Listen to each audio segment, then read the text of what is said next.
सरकार द्वारा रोजगार संबंधित आंकड़ों का संकलन पूर्व में कार्यबल और रोजगार पर डेटा के दो प्रमुख स्रोत थे, जिनमें 2011 से 2012 तक के आंकड़े उपलब्ध हुए थे। पहला राष्ट्रीय नमूना सर्वेक्षण कार्यक्रम NSSO द्वारा रोजगार और बेरोजगारी पर दशकीय जनसंख्या गणना।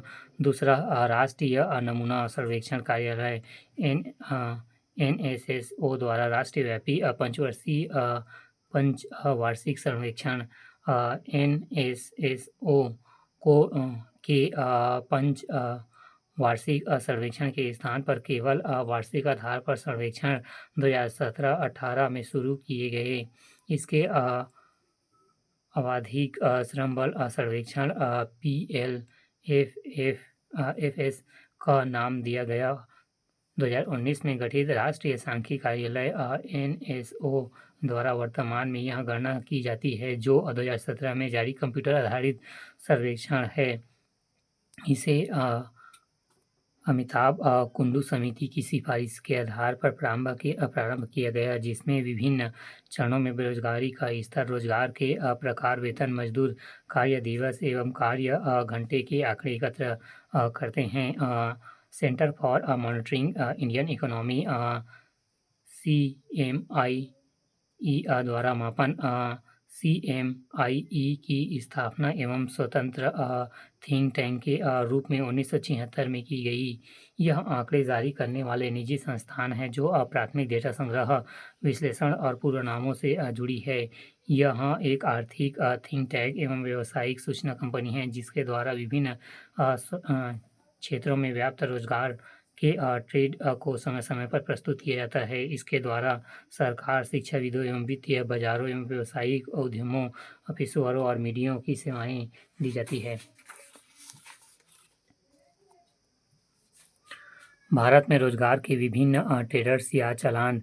रोजगार ट्रेड से तात्पर्य रोजगार की प्रवृत्तियों को मात्रात्मक और गुणात्मक दोनों संदर्भों में दर्शाया जा सकता है। मात्रात्मक संदर्भों में यह किसी अर्थव्यवस्था में रोजगार की संख्या को प्रदर्शित करती है। गुणात्मक संदर्भ में इसका आशय रोजगार के वितरण से लिया जा सकता है। भारतीय संदर्भ में रोजगार की प्रवृत्तियों को अन्य शीर्षकों के अंतर्गत भी समझा जा सकता है। कार्यशील जनसंख्या में आने वाला परिवर्तन, प्रति वर्ष रोजगार में हो रही वृद्धि या कटौती का ट्रेंड, असंगठित क्षेत्रों में रोजगार की उपस्थिति, प्राथमिक, द्वितीय और तृतीय क्षेत्रों में रोजगार की स्थिति, महिलाओं और वित्तीय वर्गों की हिस्सेदारी रोजगार के उपरधे नए क्षेत्रों में संभावनाएं, रोजगार और स्वरोजगार की तुलनात्मक स्थिति, संगठित असंगठित क्षेत्र में रोजगार की बढ़ती स्थिति।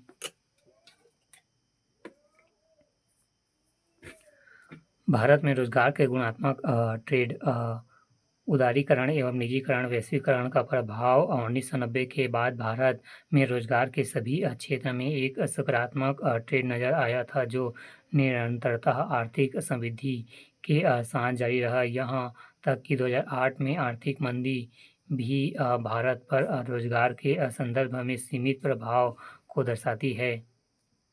सार्वजनिक क्षेत्र से निजी क्षेत्र की ओर 1990 के बाद सरकार द्वारा अपनी आर्थिक गतिविधियों को सीमित कर लोक निजी सहभागिता को बढ़ावा दिया गया। परिणाम स्वरूप निजी क्षेत्र में रोजगार में निरंतरता वृद्धि हुई और वर्तमान में 80% रोजगार निजी क्षेत्र के लिए, लेकिन इस 80% का आधे से अधिक हिस्सा रोजगार का है। असंगठित क्षेत्र पर निर्भरता। भारतीय अर्थव्यवस्था में असंगठित क्षेत्र का प्रभुत्व आज भी बना हुआ है। कृषि के अलावा फुटकर व्यापारी और दैनिक मजदूर इसमें शामिल है। 1990 के बाद यह प्रयास किया गया कि श्रम कानूनों और रोजगार नियमों के माध्यम से संगठित क्षेत्रों को बढ़ाया जाए, लेकिन इससे आंशिक सफलता ही प्राप्त हुई।